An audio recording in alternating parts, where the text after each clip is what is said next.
Bismillahirrahmanirrahim. Assalamualaikum warahmatullahi wabarakatuh. Innal hamdalillah nahmaduhu wa nasta'inuhu wa nastaghfiruh wa na'udzu billahi min shururi anfusina wa min sayyiati a'malina. May yahdihillahu fala mudilla lahu wa may yudlilhu fala hadiya lahu. Asyhadu an la ilaha illallah wahdahu la syarika lah wa asyhadu anna Muhammadan abduhu wa rasuluh. Allahumma salli wa sallim ala nabiyyina Muhammadin wa ala alihi wa ashabihi ajma'in. Allahumma rzuqna al-ilma ma yanfa'una warzuqna al-amala ma 'allamtana rabbana zidna ilman nafi'a warzuqna fahman jayyida. Ahibatil kiram, a'azzani wa a'azzakumullah. Segala puji bagi Allah Subhanahu wa ta'ala yang telah mengaruniakan berbagai nikmatnya kepada tiap-tiap kita, hingga di pagi hari ini kita kembali dapat bertemu, bertatap muka dalam keadaan sehat walafiat. Salawat serta salam marilah senantiasa kita curah limpahkan kepada baginda Nabi besar Muhammad sallallahu alaihi wasallam beserta keluarga, sahabat dan pengikut-pengikutnya termasuk kita semua. Amin amin ya rabbal alamin. Saudara-saudara sekalian, kaum muslimin muslimah yang dimuliakan oleh Allah, kita masuk kepada pembahasan tentang mandi janabah. Setelah sebelumnya kita mengkaji tentang permasalahan wudu, maka pada pembahasan selanjutnya kita masuk kepada pembahasan mandi janabah, di mana mandi janabah ini adalah salah satu amalan ibadah bersuci yang dapat mensucikan seseorang dari hadas besar, yang mana ini merupakan salah satu syarat daripada sahnya amalan ibadah seorang hamba, yaitu at-taharatu minal hadatsaini, suci dari dua hadas. Hadas kecil yaitu dengan kita berwudu, lalu kemudian hadas besar yaitu dengan kita mandi janabah, Taib. Ahibatil kiram, azzani wa a'azzakumullah. Di dalam kitab Al-Fiqhul Miyassar disebutkan al-mas'alatul ula ma'na al-ghusli wa hukmuhu wa daliluhu. Makna mandi, hukum dan dalilnya. Maknahu al-ghuslu lughatan, mandi itu kalau secara bahasa, dalam bahasa Arab itu dinamakan dengan al-ghuslu, yang mana artinya adalah tamamu ghuslil jasadi kullihi, yaitu menyiramkan air ke seluruh tubuh. Jadi mandi itu kalau secara bahasa ia memiliki makna menyiramkan air ke seluruh tubuh. Dan mandi di dalam pengertian syariat Nabi kita Nabi Muhammad sallallahu alaihi wasallam adalah ta'mimul badani bil ma' atau isti'malu ma'in tahurin fi jami'il badan ala sifatin makhsusah ala wajhi ta'abbudi lillahi subhanahu wa ta'ala. Mandi itu adalah menyiramkan air ke seluruh tubuh, ya, dengan cara yang dituntunkan oleh Nabi sallallahu alaihi wasallam, dengan niatan ibadah kepada Allah Subhanahu wa ta'ala. Jadi intinya ia adalah menyiramkan air ke seluruh tubuh dengan cara yang dituntunkan oleh Nabi sallallahu alaihi wasallam, dengan niatan ibadah kepada Allah Subhanahu wa ta'ala. Untuk hukum mandi janabah itu sendiri adalah wajib ketika terdapat hal-hal yang mewajibkannya. Ketika terdapat hal-hal yang mewajibkannya, maka mandi janabah di sini menjadi wajib untuk dilakukan oleh seorang muslim. Liqaulihi ta'ala, karena Allah Subhanahu wa ta'ala berfirman, wa in kuntum junuban fatahharu, dan jika kamu junub maka mandilah. Ya. Nah, maka ahibatil kiram, ma'azzani wa a'azzakumullah, ini adalah tentang mandi janabah.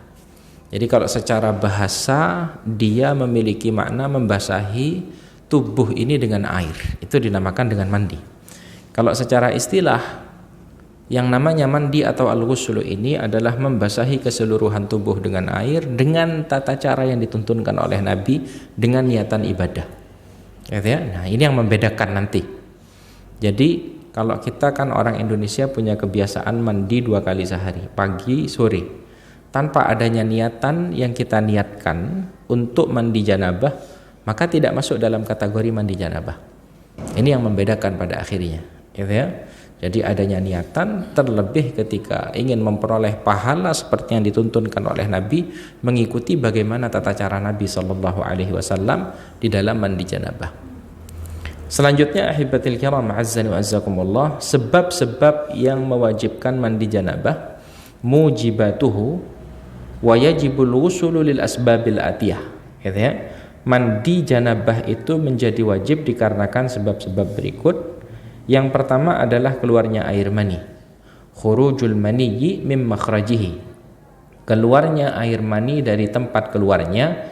Ini merupakan alasan pertama di mana seseorang itu, sebab pertama di mana seseorang itu diwajibkan untuk mandi janabah, gitu ya.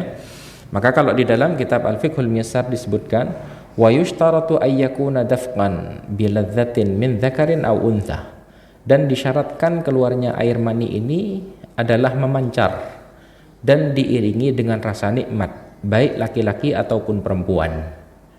Liqaulihi ta'ala, dikarenakan Allah berfirman, wa in kuntum junuban fatahharu, ketika kalian junub maka bersucilah, maka mandilah. Wa liqaulihi sallallahu alaihi wasallam li Ali, dan dikarenakan Nabi sallallahu alaihi wasallam bersabda kepada Ali, idza fadahtal ma'a faghtasil, ya.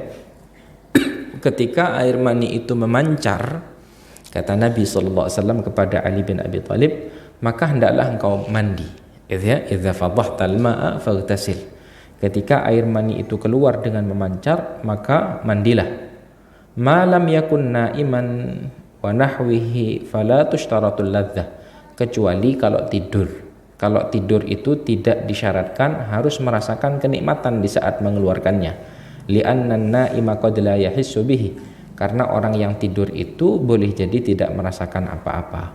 Wa liqaulihi sallallahu alaihi wasallam lamma su'il, dan dikarenakan Nabi bersabda ketika dulu Nabi sallallahu alaihi wasallam pernah ditanya, hal 'alal mar'ati al-ghuslu, hal 'alal mar'ati min ghuslin idza hiya talamat, apakah seorang wanita itu juga diwajibkan untuk mandi janabah ketika ia mimpi basah? Maka Nabi Shallallahu Alaihi Wasallam menyampaikan, na'am idza ra'atil ma', iya, ketika wanita tersebut mendapati adanya air mani yang keluar, maka ia pun juga wajib untuk mandi. Wa hadza kulluhu mujma'un alaihi, dan ini adalah sesuatu yang disepakati oleh para ulama. Jadi kesimpulannya, ahibatil kiram, sebab pertama yang mewajibkan seorang muslim, seorang muslimah untuk mandi janabah adalah khurujul mani, adalah keluarnya air mani. Keluarnya air mani yang memancar, yang diiringi dengan rasa nikmat sebagaimana disampaikan oleh Nabi, idza fadahtal ma'a faghtasil, jika air mani itu keluar dengan memancar, maka hendaklah engkau mandi. Hanya saja kalau misalkan orang itu keluar air maninya dalam keadaan tidur, gitu ya, pokok air tersebut keluar, maka dia wajib untuk mandi, gitu ya. Orang kalau mimpi basah itu kan terkadang tidak orang itu keluar air mani di saat tidur tidak mesti diiringi dengan mimpi. Kadang ada yang mimpi, ada yang enggak. Tolak ukurnya pokok ada air mani yang keluar, maka ia wajib untuk mandi, gitu ya? Baik ia merasakan air itu keluar ataupun tidak merasakannya, maka pokok yang namanya air mani itu keluar, Nabi SAW menyampaikan wajib untuk mandi janabah, rijalan kana au nisaa, laki-laki ataupun perempuan. Karena ketika Nabi SAW ditanya tentang permasalahan ini yang bertanya adalah Ummu Sulaim, gitu ya. Fahal 'alal mar'ati min ghuslin idza hiya talamat, apakah seorang wanita itu wajib untuk mandi janabah ketika ia mimpi basah? Faqala an-nabiy sallallahu alaihi wasallam, na'am idza ra'atil ma'iyah, ketika ada air yang didapati keluar, maka wajib baginya untuk mandi. Nah, ini adalah alasan yang pertama. Jadi keluar air mani ini, ahibatil kiram, azzani wa azzakumullah, ini adalah penyebab pertama, dan tidak mesti dengan berhubungan suami istri. Berarti tidak mesti berhubungan suami istri. Pokok ada air mani yang keluar, maka ini menjadi sebab seseorang itu wajib untuk mandi janabah. Yang kedua, ahibatil kiram, azzani wa azzakumullah, adalah bertemunya dua alat kelamin. Disampaikan di dalam kitab Al-Fiqhul Muyassar, taghyibu hasyafatiz dzakar kulliha aw qadriha fil farji wa in lam yahsul inzalun bila hail. Yang kedua adalah bertemunya dua alat kelamin, gitu ya, atau sebagiannya, yaitu bitaghibil hasyafah. Pokok kalau misalkan seukuran hasyafatuz zakar, gitu ya, jadi seukuran kepala kemaluan laki-laki ini telah masuk, maka wajib untuk yang namanya melakukan mandi janabah walaupun tidak ada air mani yang keluar, gitu ya, walaupun tidak ada air mani yang keluar, gitu ya. Ini ketika dilakukan dengan tanpa adanya pembatas. Dikarenakan Nabi SAW bersabda, "Idza jalasa baina syu'abihal arba." Ketika seorang laki-laki berada di atas pasangan hidupnya, wa massal khitan wal khitana, lalu kemudian dua alat kelamin itu telah bertemu, Nabi menyampaikan wajibal ghuslu, maka wajib untuk yang namanya mandi. Lakin la yajibul ghuslu fi hadhil halah illa ala ibni ashrin au binti tis'in fama fau. Lalu di dalam kitab disebutkan yang namanya mandi ini, ya, tidak diwajibkan kalau pada laki-laki, ya, kecuali ketika ia telah berusia 10 tahun ke atas. Kalau pada perempuan tidak diwajibkan kecuali mereka telah berusia 9 tahun ke atas. Karena usia di bawah 10 tahun bagi laki-laki dan 9 tahun bagi perempuan itu belum mencapai usia baligh, belum mencapai usia baligh bitatabbu'i wal istiqra', gitu ya. Dari penelitian para ulama, usia laki-laki di bawah 10 tahun itu umumnya belum mencapai usia akil baligh, dan perempuan di bawah 9 tahun belum mencapai usia akil baligh. Artinya ini ahibbatil kiram menjadi wajib ketika mereka itu telah mencapai usia akil baligh. Nah, maka yang kedua intinya ahibbatil kiram adalah bertemunya dua alat kelamin walaupun tidak sampai mengeluarkan air mani. Kalau yang pertama adalah mengeluarkan air mani walaupun tidak berhubungan, artinya pokok air maninya keluar, ini menjadi wajib untuk mandi janabah. Kalau yang kedua, pokok dia sudah bertemu dua alat kelamin walaupun tidak ada air mani yang keluar, maka di sini wajib untuk yang namanya mandi janabah. Lalu kemudian ahibatil kiram azzani azzakumullah, yang ketiga adalah suci dari haid dan nifas, atau kalau di dalam kitab disebutkan inqita'u damil haidi wan nifas, ya, terhentinya darah haid dan nifas. Terhentinya darah haid dan nifas ini merupakan penyebab seorang wanita itu untuk mandi janabah. Kalau haid nanti ada bab tersendiri yang menjelaskan tentang jenis-jenis darah ini. Kalau darah haid itu adalah darah yang keluar secara rutin pada anak-anak keturunan Nabiullah Adam alaihissalam dari kalangan perempuan. Dan ini adalah rutinitas bulanan bagi keumuman para wanita-wanita anak keturunan Nabiullah Adam alaihissalam. Dan ini normal, dan ini adalah sesuatu yang normal. Sementara nifas itu adalah darah yang keluar ketika seorang wanita melahirkan atau setelah melahirkan. Nah, darah yang keluar ini dinamakan dengan darah nifas. Maka terhentinya darah haid dan terhentinya darah nifas ini menjadi sebab bagi seorang wanita muslimah untuk mandi. Mandi. Hal ini dikarenakan Ummul Mukminin Aisyah radhiyallahu taala anha menyampaikan anna Nabiy sallallahu alaihi wasallam qala li Fatimah binti Abi Hubaish. Hal ini dikarenakan Nabi pernah menyampaikan kepada salah satu sahabiyah yang bernama Fatimah bintu Abi Hubaish, putranya Abu Hubaish, di mana Nabi sallallahu alaihi wasallam bersabda, "Idza aqbalatil haidatu fada'is shalah." Kalau sudah tiba masa-masa haidmu maka tinggalkanlah sholat, kata Nabi sallallahu alaihi wasallam, karena seorang wanita yang haid tidak diperkenankan di dalam syariat kita untuk melaksanakan ibadah sholat dan berpuasa. Wa idza adbarat, kalau misalkan masa-masa haid itu telah usai, kata Nabi, faghtasili, maka mandilah, wasalli, dan lalu kemudian sholatlah, kata Nabi sallallahu alaihi wasallam. Nah, jadi kata Nabi kepada Fatimah bintu Abi Hubaish, kalau sudah tiba masa-masa haidmu, maka tinggalkan sholat. Kalau sudah selesai ini masa-masa haid, terputus ini darah haid, sudah tidak lagi keluar, faghtasili wasalli, maka mandilah kemudian laksanakan sholat, kata Nabi. Mandilah kemudian laksanakan sholat. Nah, maka oleh karenanya di sini disebutkan yang namanya seorang wanita yang sudah suci dari haid dan nifas, ia diwajibkan untuk mandi sebelum ia melaksanakan ibadah yang diwajibkan untuk mandi atau bersuci di dalamnya. Wan nifasu kal haidhi bil ijma'. Sementara darah nifas ini memiliki hukum yang sama dengan darah haid bil ijma'. Ya, ini menurut ijma'nya para ulama. Jadi darah nifas itu disepakati oleh para ulama ini posisinya sama seperti darah haid. Jadi orang kalau nifas itu tidak boleh sholat, tidak boleh puasa, ya. Kalau sholatnya tidak perlu diganti, tapi kalau puasanya diganti. Gitu ya. Kalau sudah terhenti darah haid ataupun darah nifas, maka seorang wanita muslimah hendaknya setelah itu mandi untuk dapat melaksanakan ibadah-ibadah yang diwajibkan bersuci. Lalu kemudian yang keempat, ahibatil kiram azza wa jalla, adalah masuk Islam atau Islamul kafiri walau murtaddan, memeluk agama Islamnya, yaitu seorang kafir yang memeluk agama Islam atau baik walaupun hanya dalam keadaan murtad. Ini kalau dalam kitab Fiqhul Muyassar disebutkan bahwa orang yang memeluk agama Islam itu disyaratkan untuk mandi. Meskipun di sini mahallu khilaf, ada khilafiyah di antara para ulama. Namun karena kita mengkaji kitab Al-Fiqhul Muyassar, di sini disebutkan Islamul kafir walau murtaddan.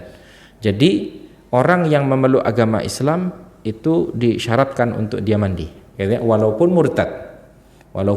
Artinya kalau misalkan iyadzan billah ada seorang muslim yang pagi hari jam 7 pagi dia masih seorang muslim, lalu kemudian jam 8 dia murtad, iyadzan billah, lalu kemudian jam 9 dia kembali masuk Islam, maka menurut pendapat sebagian para ulama di sini dia hendaknya untuk mandi, dia wajib untuk mandi, karena murtadnya seseorang, keluarnya seseorang dari agama Islam ini menurut pendapat sebagian para ulama adalah mewajibkan dirinya untuk mandi. Apalagi kalau misalkan dia adalah seorang non muslim memang yang melakukan hal-hal yang mengharuskan dirinya untuk mandi, lalu kemudian setelah itu dia memeluk agama Islam, maka di sini wajib untuk orang tersebut mandi. Kenapa? Li'anna Nabiyya sallallahu alaihi wasallam amara Qais ibni Asim hina aslama ayaghtasil. Kenapa hal itu? Dikarenakan Nabi sallallahu alaihi wasallam pernah memerintahkan kepada salah satu sahabatnya, salah satu masyarakat Arab pada saat itu yang bernama Qais ibnu Asim, ketika dia memeluk agama Islam, untuk hendaknya dia mandi. Nah, maka ini ahibatin kiram azza wa jalla adalah yang keempat. Lalu kemudian yang kelima adalah meninggal dunia, awil maut, Orang yang meninggal dunia ini juga diharuskan untuk mandi. Hanya saja bukan mandi sendiri ya. Kalau meninggal dunia bukan mandi sendiri, tapi maksudnya dimandikan oleh yang hidup. Dimandikan oleh yang hidup. Liqaulihi sallallahu alaihi wasallam fi hadithi ghusli ibnatihi Zainab hina tuwfiyat. Hal ini dikarenakan Nabi sallallahu alaihi wasallam ketika putrinya yang bernama Zainab itu meninggal, Nabi sallallahu alaihi wasallam menyampaikan kepada para sahabiat, di sana ada Ummu Atiyah, Nusaybah al-Ansariyah, lalu kemudian ada para wanita-wanita sahabiat yang lain. Nabi menyampaikan igsilnaha, mandikanlah putriku ini. Nah, ini ketika Zainab putri Nabi sallallahu alaihi wasallam itu meninggal. Jadi semua putri-putri Nabi itu ada 4 orang, itu semuanya meninggal di masa kehidupan Nabi sallallahu alaihi wasallam, kecuali Fatimah. Fatimah itu meninggalnya setengah tahun sepeninggalan Nabi sallallahu alaihi wasallam. Jadi putri-putri Nabi itu ada Zainab, ada Ruqayyah, ada Ummu Kulthum, dan ada Fatimah. Nah, 3 di antaranya ini meninggal di masa kehidupan Nabi, yang mana ketika Zainab itu meninggal, Nabi memerintahkan kepada para sahabiat untuk memandikan jenazahnya Zainab. Dan Nabi sallallahu alaihi wasallam waqala fil muhrim, dan Nabi sallallahu alaihi wasallam bersabda ketika ada salah satu sahabat Nabi yang pada saat itu melaksanakan haji wada bersama Nabi sallallahu alaihi wasallam seraya dia menunggangi onta. Yang lalu kemudian ia jatuh dari atas ontanya, lalu kemudian yang jatuh itu kepalanya dulu. Nah, karena yang jatuh kepalanya dulu, fawaqasathu. Jadi tulang lehernya itu patah hingga menyebabkan ia meninggal dunia. Maka Nabi sallallahu alaihi wasallam sampaikan, igsiluhu bima'in wasidrin, mandikanlah jenazah ini dengan menggunakan air dan daun bidara, kata Nabi sallallahu alaihi wasallam. Wa dzalika ta'abbudan, dan yang demikian ini adalah bentuk ibadah kepada Allah Subhanahu wa taala. Li'annahu law kana an hadatsin lam yartafi ma'a baqa'i sababihi. Dikarenakan Kalau misalkan ada hadas gitu ya, maka intinya mandi kalau orang yang meninggal dunia itu ya karena memang dituntunkan, diperintahkan oleh Nabi SAW, maka kita memandikan jenazah kaum muslimin yang meninggal dunia. Ini diantara amalan yang fardu kifayah. Nanti ada bab tersendiri di mana kita akan mempelajari tentang bagaimana tuntunan Nabi di dalam memandikan jenazah. Baik, saudara-saudara sekalian yang dimuliakan oleh Allah, ini adalah kesimpulan sebab-sebab yang menjadikan seorang muslim, seorang muslimah itu wajib untuk mandi janabah. Kalau kita simpulkan, yang pertama adalah khurujul mani, keluarnya air mani. Lalu kemudian yang kedua adalah iltiqa'u al-khitanaini, adalah bertemunya dua alat kelamin walaupun tidak sampai mengeluarkan air mani. Lalu kemudian yang ketiga adalah terhentinya darah haid dan nifas, atau suci dari haid dan nifas. Ini adalah hal yang menjadikan seorang wanita itu wajib untuk mandi. Lalu kemudian yang keempat adalah masuk Islam. Lalu kemudian yang kelima adalah meninggal dunia untuk dimandikan. Ahibatil kiram, a'azzani wa a'azzakumullah. Untuk tata cara mandi janabah itu sendiri, itu kembali kepada dua hadis yang diriwayatkan oleh dua istri Nabi sallallahu alaihi wasallam. Hadis yang pertama diriwayatkan oleh Ummul Mukminin Aisyah radhiyallahu taala anha. Lalu kemudian hadis yang kedua diriwayatkan oleh Ummul Mukminin Maimunah bintul Harith radhiyallahu taala anha. Nah, ini adalah keutamaan istri-istri Nabi yang tinggal bersama Nabi. Mereka bisa meriwayatkan tentang tata cara amalan ibadah, tuntunan yang dilakukan oleh Nabi sallallahu alaihi wasallam ketika Nabi berada di rumah. Kalau para sahabat laki-laki nggak tahu tentang bagaimana tata cara mandi janabahnya Nabi Sallallahu Alaihi Wasallam. Yang tahu adalah istri-istri Nabi Sallallahu Alaihi Wasallam. Maka di antara sekian istri-istri yang ada yang meriwayatkan tentang tata cara mandi janabahnya Nabi Sallallahu Alaihi Wasallam adalah Ummul Mukminin Aisyah, lalu kemudian Ummul Mukminin Maimunah bintul Harith radhiyallahu taala anhum ajmain. Taib. Disebutkan di dalam kitab Al-Fiqhul Muyassar, lil ghusli minal janabati kaifiyatani, kaifiyatu istihbabin wa kaifiyatu ijza. Mandi itu ahibatil kiram, sederhananya itu ada dua cara. Ya? Mandi itu ada dua caranya. Ada kaifiyatu istihbab, ada tata cara mandi yang disunnahkan oleh Nabi SAW, dan ada kaifiyatu ijza. Ada tata cara mandi yang sederhana, pokok sudah sah mandi itu, ya, pokok sudah sah mandi tersebut. Nah, maka ahibatil kiram azzan wasakumullah, kita mulai dari yang paling ringan. Wa amma kaifiyatul ijza, kalau cara mandi yang sah, pokok sah, ya, maka disebutkan di dalam kitab Al-Fiqhul Muyassar ayya umma badanahu bil ma'i ibtidaan ma'an niyah. Nah, jadi kalau mau simple, mandi itu pokoknya membasahi seluruh tubuh dengan air dengan disertai niat. Nah, jadi kalau disimpulkan rukunnya ada dua, an-niyah wa ta'mimul badani bil ma'. Ini mandi yang diperbolehkan di dalam syariat Nabi kita, Nabi Muhammad sallallahu alaihi wasallam, gitu ya. Jadi niat untuk mandi janabah lalu membasahi keseluruhan tubuh dengan air, gitu ya. Kalau di dalam kitab-kitab yang lain dalam mazhab Syafi'iyah disebutkan ada tiga. Niat membersihkan tubuh dari najis, kalau ada najis dibersihkan dulu, baru kemudian membasahi keseluruhan tubuh ini dengan air. Nah, itu adalah cara yang ijza, cara yang diperbolehkan tanpa melakukan apa-apa yang dituntunkan oleh Nabi sallallahu alaihi wasallam. Nah, pokok terkumpul 2-3 rukun ini di dalam mandi, maka mandinya sah. Ini kalau misalkan seorang muslim terburu-buru misalkan, ya, atau misalkan tidak ada air yang cukup untuk dia mandi janabah misalkan, maka bisa melakukan tata cara mandi seperti yang disebutkan oleh para ulama. Pokok dia niat, ini yang membedakan. Karena kita mandi tiap hari, kalau tidak diniatkan sebagai amalan ibadah bersuci mandi janabah, ya tidak bisa mengangkat hadas besar, ya. Nah, tapi kalau misalkan kita niatkan, nah, maka di sini ahibatil kiram dia masuk dalam kategori mandi yang dapat mengangkat hadas besar. Nah, jadi kesimpulannya adalah niat, lalu kemudian yang kedua adalah membersihkan najis yang terletak pada tubuh, pada kemaluan, atau misalkan pada tubuh kita yang kalau misalkan ada najisnya dibersihkan dulu. Lalu kemudian yang ketiga adalah membasahi keseluruhan tubuh ini dengan air. Ini adalah cara yang pertama, yaitu kaifiyatul ijza. Sementara cara yang kedua adalah kaifiyatul istihbab, cara yang disunnahkan oleh Nabi sallallahu alaihi wasallam. Nah, ini adalah seperti yang disampaikan oleh Ummul Mukminin Aisyah dan juga Ummul Mukminin Maimunah. Kita baca hadisnya.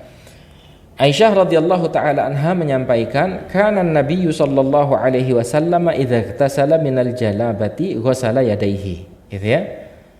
Adapun dahulu Nabi sallallahu alaihi wasallam ketika mandi janabah, beliau membasuh kedua tangannya. Nah, gitu ya. Yang pertama kali dilakukan oleh Nabi, katanya Ummul Mukminin Aisyah. Tsumma tawaddaa wudu'ahu lis-shalah. Kemudian beliau berwudu seperti wudu untuk salat. Tsumma ightasala, kemudian beliau mandi. Tsumma yukhallilu yadayhi sya'rahu. Tsumma yukhallilu biyadayhi sya'rah. Kemudian Nabi sallallahu alaihi wasallam memasukkan kedua tangannya ke rambutnya, hatta idza dhanna annahu qad arwa basyaratahu, hingga ketika beliau mengira bahwa air telah membasahi kulit kepalanya, afadha alaihi al-ma'a thalatha marrat, beliau menuangkan air kepadanya atau kepada kepala Nabi SAW sebanyak 3 kali, thumma ghassala sa'ira jasadihi, kemudian beliau membasuh seluruh tubuhnya. Ini disampaikan oleh Ummul Mukminin Aisyah radhiyallahu taala anha. Jadi Nabi membasuh kedua tangan terlebih dahulu, lalu kemudian berwudu seperti wudu di dalam salat. Kemudian setelah itu Nabi sallallahu alaihi wasallam menggunakan tangannya atau jari jemarinya untuk beliau masukkan ke dasar-dasar kepala Nabi, sampai ketika beliau itu sudah mengira bahwasanya air membasahi rambut kepalanya atau kulit kepalanya, maka Nabi menyiramkan air ke kepala Nabi sebanyak 3 kali, kemudian membasuh keseluruhan tubuh Nabi. Yang kalau di dalam hadisnya Ummul Mukminin Maimunah radhiyallahu taala anha, Maimunah menyampaikan, wada'tu li Rasulillah sallallahu alaihi wasallam wudu'al janabah. Aku pernah meletakkan air yang hendak digunakan oleh Nabi untuk mandi janabah. Fa'akfa'a bi yaminihi ala yasarihi marrataini aw thalathan thumma ghassala farjah. Yang lalu kemudian Nabi menuangkan air dengan menggunakan tangan kanannya ke tangan kirinya 2 hingga 3 kali, yang mana lalu kemudian Nabi sallallahu alaihi wasallam membasuh kemaluannya. Ini tidak disebutkan di dalam hadisnya Aisyah.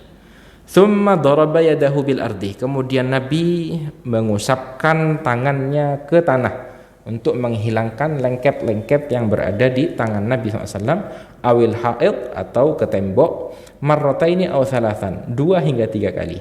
Tsumma tamadmada wastansyak, kemudian Nabi berkumur dan membasuh hidung, wa ghassala wajhahu, dan Nabi setelah itu membasuh wajahnya, wa dhira'aihi, dan kedua tangannya, tsumma afadha ala ra'sihil ma, kemudian Nabi menyiramkan air ke kepalanya. Di sini tidak disebutkan kalau Nabi sallallahu alaihi wasallam memasukkan jari jemari ke kulit kepala Nabi. Tsumma ghassala jasadahu, kemudian Nabi sallallahu alaihi wasallam membasuh jasadnya, tubuhnya. Tsumma tanaha, kemudian Nabi sallallahu alaihi wasallam menyelesaikannya, gitu ya, berpindah. Fa ghassala rijlaihi, kemudian Nabi sallallahu alaihi wasallam membasuh kedua kakinya. Fa ataituhu bi khirqatin falam yuridha, lalu kemudian setelah itu Nabi sallallahu alaihi wasallam dibawakan oleh Ummul Mukminin Maimunah, yaitu sehelai handuk, akan tetapi Nabi tidak mau untuk menggunakannya. Faja'ala yanfudul ma'a biyadihi, yang lalu kemudian Nabi SAW mengeringkan air itu dengan menggunakan tangannya. Nah, maka ini adalah 2 hadis tentang tata cara mandi janabahnya Nabi sallallahu alaihi wasallam. Yang mana kalau kita simpulkan dari kedua hadis ini, ahibatil kiram, yang pertama adalah an-niyah. Orang mandi itu sekali lagi mesti harus diniatkan. Innamal a'malu binniyat. Walaupun tidak disebutkan di dalam 2 hadis ini masuk ke dalam keumuman perintah Nabi sallallahu alaihi wasallam, yaitu Nabi bersabda innamal a'malu binniyat. Sesungguhnya amalan itu tergantung daripada niatannya. Maka di antara fungsi niat itu adalah membedakan antara satu amalan ibadah dengan amalan ibadah yang lain. Nah, maka yang pertama adalah niat, gitu ya.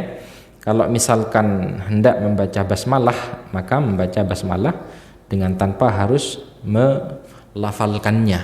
Jadi cukup kita membacanya di dalam hati. Itu juga disebutkan oleh para ulama. Lalu kemudian yang kedua, ahibatil kiram azzan wa azzakumullah, adalah membasuh kedua tangan. Gitu ya? Jadi setelah niat basmalah, setelah itu kita membasuh kedua tangan. Dan ini dilakukan oleh Nabi Shallallahu Alaihi Wasallam sebanyak 3 kali. Gitu ya? Ini bisa dilakukan ketika kita mandi dengan membasuh kedua tangan kita sebanyak 3 kali. Lalu kemudian yang ketiga adalah membasuh kemaluan dan tubuh yang terkena najis dengan tangan kiri. Ini dilakukan oleh Nabi sebagaimana disebutkan oleh Ummul Mukminin Maimunah. Ambil air, lalu kemudian setelah itu dibasuh pada anggota tubuh yang terkena najis. Kalau misalkan di saat itu kita hendak menggunakan sabun, khair, tidak ada masalah. Karena kalau pada saat itu Nabi SAW tidak menggunakan sabun, tapi Nabi SAW mengusapkan lengket-lengket yang berada pada tangannya ke tanah atau ke tembok. Karena kalau pada saat itu tidak ada sabun seperti di saat sekarang ini. Maka Nabi SAW itu memanfaatkan media tanah dan juga tembok untuk menghilangkan yang namanya lengket-lengket pada tubuh Nabi SAW. Nah, maka yang ketiga ahibatil kiram adalah membersihkan najis. Kalau misalkan mau pakai sabun, kita bisa menggunakan sabun. Lalu kemudian yang keempat, lalu berwudu seperti wudu di dalam sholat. Nah, ini disebutkan di dalam hadisnya Aisyah dan juga di dalam hadisnya Maimunah. Jadi setelah itu kita berwudu seperti wudu di dalam sholat. Dari membasuh kedua tangannya, berkumur dan membasuh hidungnya, lalu kemudian membasuh wajahnya. Ini dilakukan sebanyak 3 kali. Lalu kemudian membasuh tangan kanan 3 kali, tangan kiri 3 kali, lalu kemudian mengusap kepala dengan telinga. Untuk yang membasuh kedua kaki bisa langsung sekalian, bisa diakhirkan. Karena kalau dalam hadisnya Ummul Mukminin Maimunah, ini membasuh kakinya itu kan diakhirkan oleh Nabi SAW. Nah, maka yang keempat kesimpulannya adalah sebelum kita menyempurnakan mandi kita, wudhu dulu sunnahnya. Nah, gitu ya. Jadi sunnahnya adalah wudhu dulu. Kalau katanya Ummul Mukminin Aisyah, "Tsumma tawadda'a wudhu'ahu lis-shalah." Nabi itu setelah membasuh kedua tangan, Nabi wudhu seperti wudhu dalam salat. Kalau dalam hadisnya Maimunah diperinci. Maimunah menyampaikan setelah Nabi membersihkan najis, Nabi SAW setelah itu berkumur, membasuh hidung, lalu kemudian membasuh wajah, kedua tangan. Ini yang dilakukan oleh Nabi SAW. Nah, maka ini ahibatil kiram adalah cara atau sunnah yang dituntunkan oleh Nabi SAW pada poin yang keempat. Yang kelima adalah mengambil air dengan kedua tangan lalu memasukkan jari-jari ke kulit kepala. Nah, ini disebutkan oleh Ummul Mukminin Aisyah radhiyallahu taala anha. Setelah kita berwudu, kita ambil air, lalu kemudian air ini kita gunakan untuk membasahi kepala kita. Kalau Nabi SAW itu kan adalah orang yang memiliki sifat khalqiyah, rambut yang lebat. Jadi kalau rambutnya Nabi SAW itu lebat. Nah, maka sunnahnya Nabi SAW ambil air, lalu kemudian kita masukkan ke kepala, lalu kemudian kita pastikan air ini membasahi keseluruhan kulit kepala kita. Dan kalau misalkan kita rambutnya jarang atau gundul misalkan, ya gampang aja, gampang. Nah, tapi kalau misalkan rambutnya lebat, nah maka ini sangat bermanfaat sekali seperti yang dicontohkan oleh Nabi SAW. Jadi kalau katanya Ummul Mukminin Aisyah, "Tsumma yukhallilu biyadayhi sya'rahu." Nabi menjadikan kedua tangannya itu, jadi jari jemarinya itu dimasukkan, ke rambut Nabi, dimasukkan ke kulit kepala Nabi SAW, sampai Nabi memastikan air itu membasahi keseluruhan kulit kepala. Nah, ini yang dilakukan oleh Nabi SAW. Lalu kemudian yang keenam, Nabi menyiramkan ke kepala sebanyak 3 kali. 1, 2, 3. Baru kemudian yang ketujuh, Nabi SAW membasuh atau menyiramkan air ke seluruh tubuh. Nabi menyiramkan air ke seluruh tubuh. Nah, baru kemudian setelah itu Nabi SAW membasuh kedua kaki. Nah, maka ini adalah tata cara mandi yang dituntunkan oleh baginda Nabi kita Nabi Muhammad SAW. Niat, basmalah di dalam hati, lalu kemudian membasuh kedua tangan. Yang ketiga adalah membasuh kemaluan dan tubuh yang terkena najis. Lalu kemudian yang keempat berwudu seperti wudu di dalam sholat. Lalu kemudian setelah itu yang kelima adalah memasukkan jari jemari ke kulit kepala sampai kita pastikan ini semua kulit kepala terkena air. Lalu kemudian menyiramkan air ke kepala sebanyak 3 kali. Lalu kemudian setelah itu menyiramkan air ke keseluruhan tubuh kita. ke keseluruhan tubuh kita, baru kemudian yang terakhir sebagaimana disebutkan dalam hadisnya Maimunah, Nabi sallallahu alaihi wasallam membasuh kedua kakinya. Nabi sallallahu alaihi wasallam membasuh kedua kakinya. Nah, maka ini ahibatil kiram azzani wa azzakumullah adalah tata cara mandi yang dituntunkan oleh baginda Nabi kita Nabi Muhammad sallallahu alaihi wasallam. Pertanyaannya, sabunannya kapan? Sabunannya kapan? Nah, gitu ya. Biasanya kan kalau kita mandi sabunan, kalau tidak sabunan itu kan kayak tidak mandi kalau kita. Sebenarnya kalau mandi janabah itu sendiri, ahibatil kiram, adalah membasahi tubuh ini dengan air. Pakai sabun ataupun tidak pakai sabun ya dinamakan dengan mandi. Artinya kalau misalkan kita mandi tidak pakai sabun dan mandi tersebut kita membasahi keseluruhan tubuh dengan air, sah mandinya. Nah, tapi kan kalau kebiasaan masyarakat kita mandi itu pakai sabun. Maka kalau misalkan mau pakai sabun ahibatil kiram, ini bisa kita gunakan sebelum membasahi keseluruhan tubuh. Gitu ya. Jadi setelah kita berwudu misalkan, lalu mau membasahi rambut kepala kita dengan jari jemari kita bisa gunakan sampo. Lalu kemudian kita bisa sabunan setelah itu. Baru kemudian setelah itu kita basahi keseluruhan tubuh kita dengan air. Kita basahi keseluruhan tubuh kita itu dengan air. Dengan demikian berarti kita telah menyelesaikan yang namanya mandi janabah seperti yang dituntunkan oleh Nabi SAW. Apakah perlu setelah mandi ini untuk kita kembali berwudu? Jawabannya sudah tidak perlu. Tidak perlu lagi untuk kita berwudu setelah mandi janabah. Kenapa? Karena mandi janabah ini sudah lebih sempurna daripada berwudu.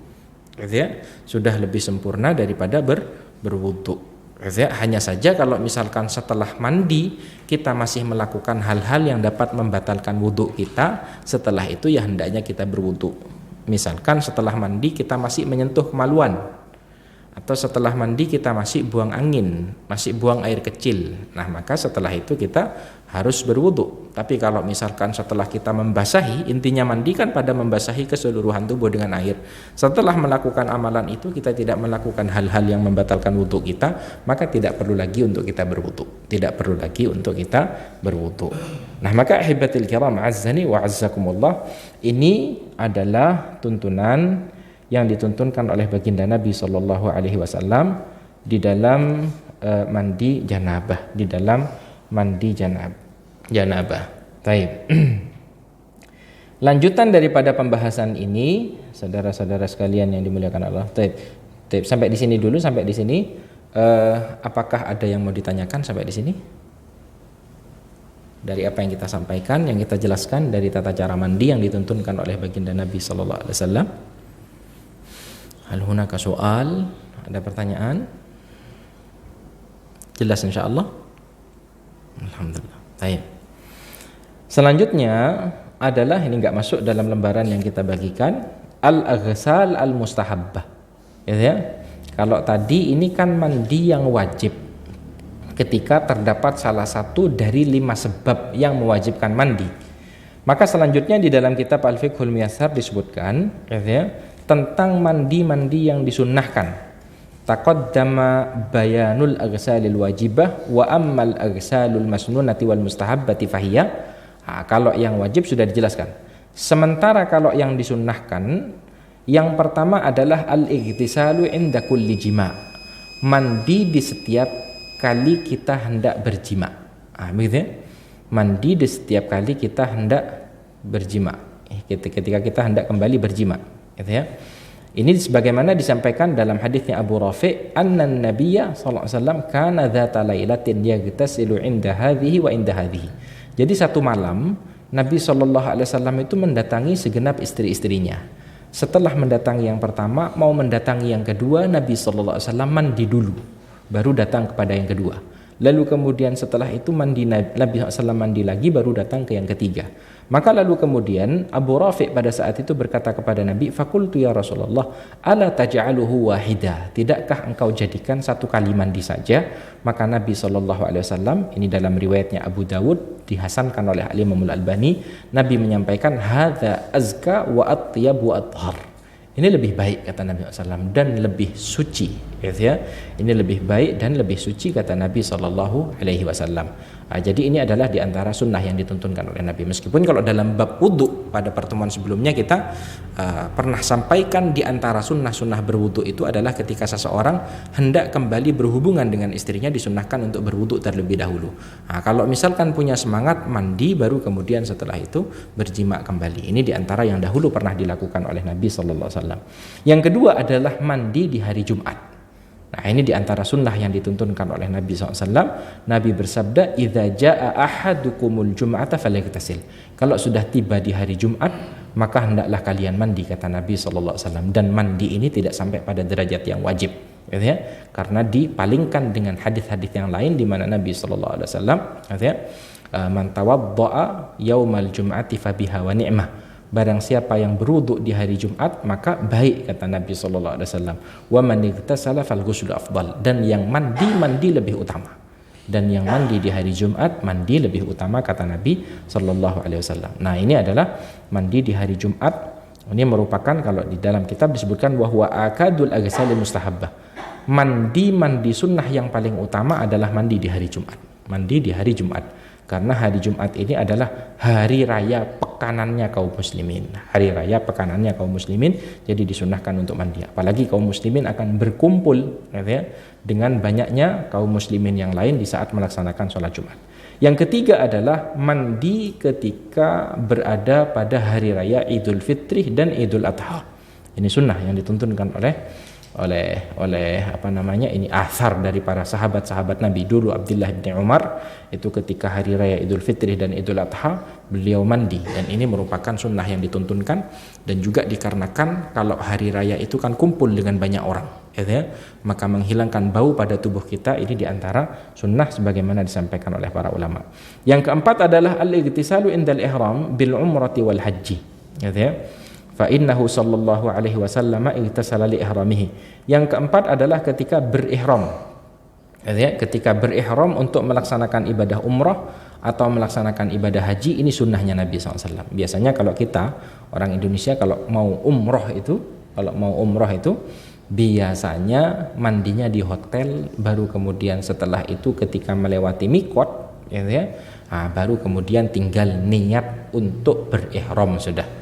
Niat untuk melaksanakan ibadah haji ataupun ibadah umrah.